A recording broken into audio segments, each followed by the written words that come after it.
ശ്രീനിവാസൻ. തെരഞ്ഞെടുപ്പിനെ ഞങ്ങള് UDF ജയിക്കൂടെ. വേറെ പറ്റി കാലാകാലങ്ങളായിട്ട് മാറി മാറി വരുന്ന ഒരു ഭരണമാണ് ഇവിടെ. ഒരു പ്രാവശ്യം UDF വന്നു, LDF വന്നു. പക്ഷെ ഇപ്പോഴത്തെ ഭരണത്തിനോട് ജനങ്ങൾക്ക് ഒരു മടുപ്പ് തോന്നിയിരിക്കും. അതുകൊണ്ട് വീണ്ടും ഒരു UDFന്റെ കോഴിക്കോട് കോർപ്പറേഷനിൽ ഒരു മേയർ വരണം എന്നുള്ള പ്രതീക്ഷയോട് കൂടിയിട്ടാണ് ഇപ്പോൾ ജനം കൂട്ടായുള്ള പ്രയത്നം നടത്തുന്നത്. അത് തീർച്ചയായും ഈ വരാൻ പോകുന്ന തെരഞ്ഞെടുപ്പ് UDF ജയിക്കുകയും ഞങ്ങളുടെ മേയർ വരികയും ചെയ്യും. ഇതാണ് ഞങ്ങളുടെ അഭിപ്രായം. ഞങ്ങൾ ഇവിടെ തന്നെ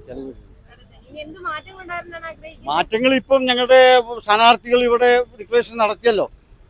പിന്നെ പല കാര്യങ്ങളിലും മാറ്റം വരുത്താൻ വേണ്ടിയിട്ട് അത്തരം കാര്യങ്ങളൊക്കെ വരും. പിന്നെ ഭാഗികമായി അതല്ലാത്ത കാര്യങ്ങൾ ഞങ്ങൾ കൂട്ടായി ഒരു ഒത്തുചേർന്നുകൊണ്ട് എന്തൊക്കെ ചെയ്യണം എന്നുള്ളതിനെ പറ്റി തീരുമാനം എടുക്കും.